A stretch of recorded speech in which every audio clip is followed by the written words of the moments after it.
Pharma మ్యానుఫ్యాక్చరింగ్లో process plan ప్రకారం జరగకపోతే ఏం చేస్తారు?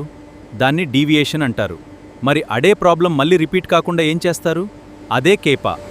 సింపుల్గా చెప్పాలంటే approved SOP, specification, process parameter లేదా ఎక్స్పెక్టెడ్ కండిషన్ నుండి అన్ఎక్స్పెక్టెడ్ డిపార్చర్ జరిగితే దానిని డీవియేషన్గా డాక్యుమెంట్ చేసి ఇన్వెస్టిగేట్ చేస్తారు. ఎగ్జాంపుల్కి, ఒక ప్రాసెస్లో టెంపరేచర్ 20 to 27 degrees సెల్సియస్ మధ్యలో మెయింటైన్ చేయాలనుకున్నాం, కానీ ప్రాసెస్ మధ్యలో టెంపరేచర్ 29 degreesకి వెళ్ళింది. ఇది అప్రూవ్ రేంజ్కి బయట ఉంది కాబట్టి డీవియేషన్గా కన్సిడర్ చేయవచ్చు. డీవియేషన్ ఐడెంటిఫై అయ్యాక ఫస్ట్ ఇన్సిడెంట్ని డాక్యుమెంట్ చేస్తారు. తర్వాత ఇంపాక్ట్ అసెస్మెంట్ చేస్తారు. Product quality, patient safety, process మరియు బ్యాచ్ మీద ఇంపాక్ట్ ఉందా అని ఇవాల్యుయేట్ చేస్తారు. Next important step investigation. Problem ఎందుకు జరిగిందో ఐడెంటిఫై చేయాలి.